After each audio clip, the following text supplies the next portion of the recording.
Learning with Earning with Eagle Eyes Group welcome you all. The company we are going to talk about is ये defence sector की sister sector है। ये company आगे वाले time में बहुत ज़्यादा अपना रोड मैप बनाने वाली है। अभी रिसेंटली मोदी जी ने भी कहा है कि वो ड्रोन्स को ऐसे देखना चाहते हैं जैसे कि आज के टाइम पे मोबाइल फ़ोन्स है। In every civil house, in every defence war. Company की ड्रोन प्रोडक्ट्स में और देख लेते हैं। कंपनी की वेबसाइट पर आप इनके प्रोडक्ट्स देख पा रहे होंगे। कंपनी के कस्टमर फ्लाइट्स अब तक 2,42,40,000 प्लस हो चुका है। फ्लाइट रेंज 2 टू 15 किलोमीटर है। पेटेंट्स इनके पास 20 प्लस रजिस्टर्ड है, जो कि बहुत अच्छा है। कंपनी के सारे प्रोडक्ट स्क्रीन पर दिख रहे हैं कि इन्होंने किस-किस टाइप में ड्रोन सीरीज़ लॉन्च की हुई है।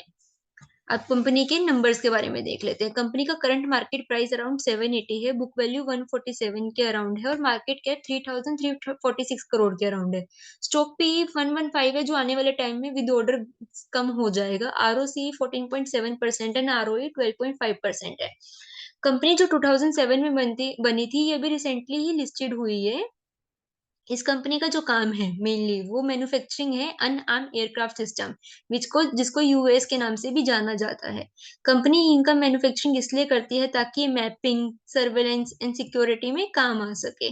कंपनी का जो ड्रोन सेक्टर है वो सिविल एंड डिफेंस दोनों को कवर करता है। प्रोडक्ट प्रोफाइल आप अपने स्क्रीन पर देख पा रहे होंगे। इन डिटेल पढ़ने के लिए स्क्रीनर पर जाके विजिट कर सकते हैं।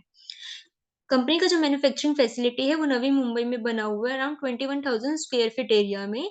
वहाँ पर सब कुछ इंक्लूड है, store area, testing area and production lines. Company के 2 मेन सॉफ्टवेयर है, blue fire live and blue fire touch.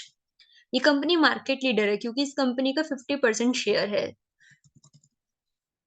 अगर हम रेवेन्यू बाइफरकेशन की बात करें तो प्रोडक्ट से इनका 90.5% आ रहा है और सर्विस से सिर्फ 0.5 आ रहा है, बाकी सब कुछ ऑपरेटिंग इनकम है 9% की। तो प्रोडक्ट का और ऑपरेटिंग सिस्टम का अगर हम वो देखें रेशो तो बहुत अच्छा है। रेवेन्यू बाइफरकेशन अगर हम सिविल या डिफेंस की उससे करें तो सिविल में 21.5% एंड डिफेंस में 69.5%।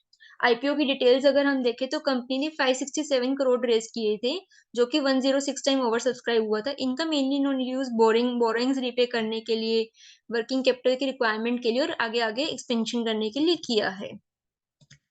कंपनी के अगर हम नंबर्स की बात करें तो सेल्स वैसे ओवरऑल जनरल बहुत बढ़ रही है, बट जो सितंबर का कंपैरिजन में दिसंबर क्वार्टर का रिजल्ट आया वो बहुत ज़्यादा अच्छा था। 24 करोड़ से सेल जंप होके 91 करोड़ हो गया एंड ऑपरेटिंग प्रॉफिट -8 करोड़ से 20 करोड़ पॉजिटिव हो गया, which means operating profit margin तो -33% से 22% पॉजिटिव हो चुका है। अदर इनकम भी बहुत नॉमिनल है, तो ऑपरेटिंग प्रॉफिट और प्रॉफिट बिफोर टैक्स में कोई ज़्यादा डिफरेंस है नहीं। प्रॉफिट एंड लॉस की अगर हम बात करें ऑन टीटीएम बेसिस पर तो टीटीएम में बहुत अच्छा सेल्स एक्सपेक्टेड है, व्हिच वी कैन से कि फाइनेंशियल 24 का जो रिजल्ट आने वाला है वो भी बहुत अच्छा आने वाला है। ऑपरेटिंग प्रॉफिट मार्जिन काफी कम होता हुआ दिख रहा है, मे बी जिसका reason expense into sale proportion काफी बढ़ रहा है। ऑपरेटिंग प्रॉफिट मार्जिन 26% से 17% ऑन टीटीएम बेसिस पे दिखाया गया है। ईपीएस भी कम हुआ है ऑपरेटिंग प्रॉफिट मार्जिन के कम होने की वजह से। डिविडेंड पे आउट कंपनी नहीं कर रही है, बट ये कंपनी अभी लिस्टेड हुई है तो डिविडेंड पे आउट में हम इनको जज नहीं कर सकते। कंपनी की अगर हम रिजर्व्स की बात करें, 303 करोड़ से 590 करोड़ हो गए हैं, व्हिच मीन्स कंपनी के पास एक अच्छा अपना फाइनेंशियल बैक आ चुका है। बोरोइंग्स भी इन्होंने काफ़ी कम कर दिए, 101 करोड़ से 14 करोड़ कर दिया, व्हिच मीन्स ऑलमोस्ट हाफ हो गए and company will be debt free in future. क्योंकि कंपनी का यही प्लान है कि जो बची हुई बोरोइंग्स है उनको भी कम कर दे एंड इसमें मोस्टली बिल्स पेबल ही है। फिक्स्ड एसेट्स भी बढ़ा है, जो कि कंपनी का बढ़ना चाहिए क्योंकि जिस सेक्टर में वहाँ पे इनका काम ही फिक्स्ड एसेट्स वाला है। सीडब्ल्यूआईपी 5 है क्योंकि अभी इनके पास कोई ऑनगोइंग इतना प्रोजेक्ट है नहीं। इन्वेस्टमेंट इन्होंने कुछ अपनी इम्पेयर्ड कम की है। अदर एसेट्स कैश की वजह से बहुत ज़्यादा बढ़ गई है। कैश फ्रॉम ऑपरेटिंग एक्टिविटी अभी नेगेटिव है, व्हिच मीन्स थोड़ा कैश क्राइसिस हो सकता है, बट इन्होंने अभी बोरिंग इतना पे किया उसका रीज़न ये भी हो सकता है। रेशोज़ की बात करें तो डेटर डेज़ इंक्रीज़ हो गए हैं जिसकी वजह से कैश क्राइसिस ऊपर भी दिख रहा था। इन्वेंटरी डेज़ में भी काफ़ी इंक्रीज़ हुआ है।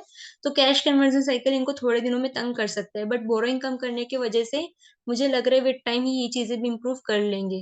बट इनको काफ़ी नीड है इम्प्रूव करने की क्योंकि आरओसीई भी 48% से 15% हो गया, बट फ्यूचर इतना ग्रोथ है तो कंपनी डेफिनिटली इन चीज़ों पर वर्क कर लेगी। अगर हम स्टेक की बात करें तो प्रोमोटर्स का स्टेक 1% कम हो गया है, एफआईआईज़ ने अपना स्टेक इंक्रीज़ किया और डीआईआईज़ ने कम किया। पब्लिक का स्टेक इसमें अराउंड 60% के अराउंड है। अगर हम कंपनी के सीईओ के बारे में सोचें तो कंपनी के सीईओ ने कहा है कि वो एक्सपेक्ट कर रहे हैं 25 to 30% EBITDA ग्रोथ। और अगर हम इस इंडस्ट्री की बात करें तो इंडस्ट्री का यूएसडी 4.87 बिलियन का बाय 2037 फ्यूचर ग्रोथ हो सकता है। जो हम ड्रोन की बात करें, ड्रोन सबसे ज्यादा यूज कहाँ होते हैं? ड्रोन सबसे ज्यादा यूज होते हैं इंडिया में। इनका प्लान है यूज करने के लिए फायर फाइटर्स के लिए कि और मैपिंग, सिक्योरिटी, सर्वेलेंस के लिए, फ्लड एंड रेस्क्यू में काम करने के लिए, फूड डिलीवरी एंड अदर चीजें। सबसे ज्यादा जो मोस्ट इंपॉर्टेंट है वो है पैसेंजर ड्रोन के साथ एक पैसेंजर, एक पायलट और एक पैसेंजर, ताकि मेडिकल इमरजेंसी में चीजें काम आ पाए। इनका एक और जो फ्यूचर एक्सपेंशन प्लान है वो ये है कि ड्रोन फाइटर एआई बेस लेके आएंगे, जिसकी वजह से वो वॉर में खुद शूट कर पाएंगे, खुद एनिमी को डिटेक्ट कर पाएंगे एंड किल कर पाएंगे। Thank you, this is enough for today. अगर ऐसी वीडियोस के बारे में और जानना चाहते हैं प्लीज फॉलो आवर चैनल। और ऐसे स्टॉक्स के बारे में रेगुलर डिस्कशन हमारे टेलीग्राम चैनल पर होता है, तो टेलीग्राम चैनल का लिंक कैप्शन में दिया हुआ है, please follow that. Thank you. This is not a buy sell recommendation, this video is just for educational purpose.